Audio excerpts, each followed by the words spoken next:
Porque acontece que muitas coordenadoras, elas acabam confundindo que acompanhar a prática do professor é ficar em cima, é cobrar o professor, é vigiar.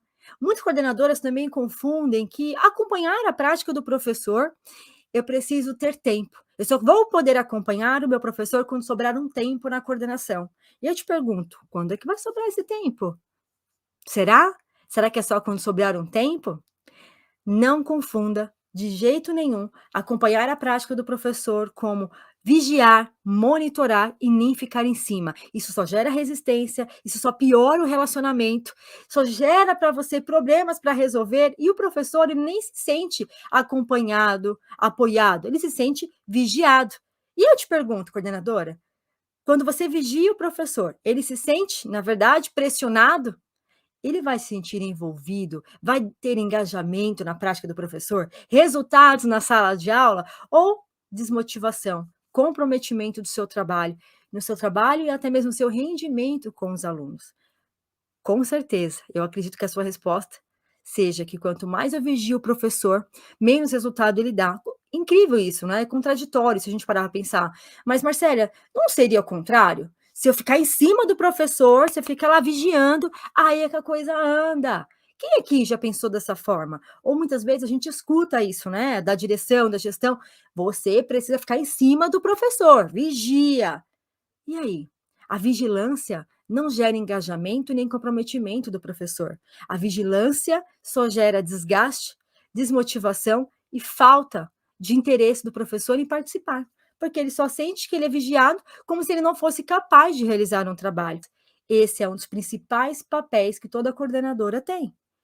Acompanhar o professor, é acompanhando que você tem os resultados dos alunos, é acompanhando a prática do professor que qualquer coordenadora tem a oportunidade de se antecipar aos problemas. Você não precisa ficar só resolvendo problemas, apagando incêndio, porque você age na prevenção. Quando você acompanha, você percebe pontos de melhoria, pontos cegos da prática do professor, afinal de contas, não é só o professor. Nós também, coordenadoras, temos pontos cegos. Só que os pontos cegos na prática do professor precisam do olhar da coordenadora segura, acompanhando o professor.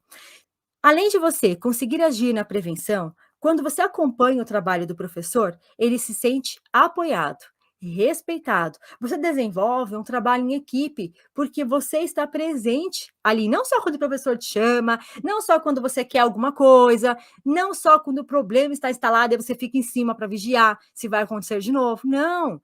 Quando você tem a prática de acompanhar o professor de forma segura na sua semana, a sua presença, ela é parte da equipe. A presença da coordenadora não é o inimigo do professor.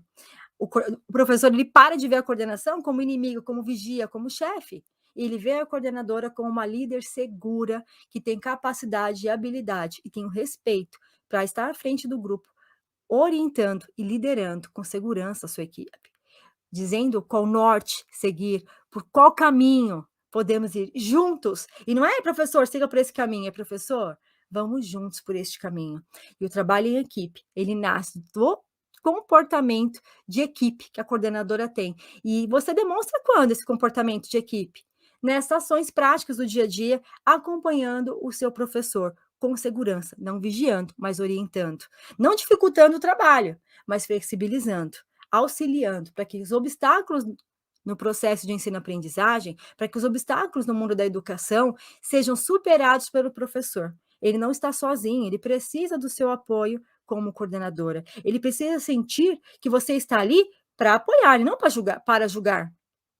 Que você está ali para viabilizar, para perceber qual é a dificuldade que o meu professor está tendo. Deixa eu ver aqui de perto na sala de aula qual o problema que ele está tendo com esses alunos. E aí você busca estratégias, busca orientações, se aprimora para aprimorar, se capacita para capacitar.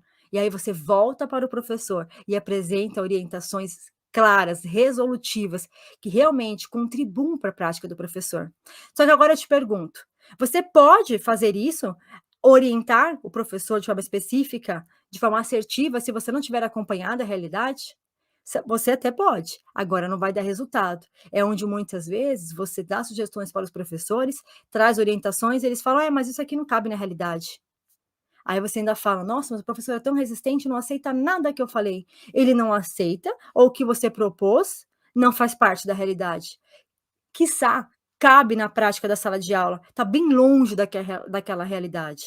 Ou você faz uma formação e não tem interesse dos professores, não tem engajamento, e muitas vezes nós coordenadoras pensamos: "Ah, o professor não quer saber, o professor não tem interesse". Será que ele não tem interesse?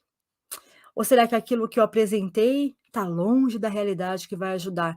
Mas a única forma de eu ter essa resposta, e evitar que as formações sejam mais do mesmo, é acompanhando a prática do meu professor.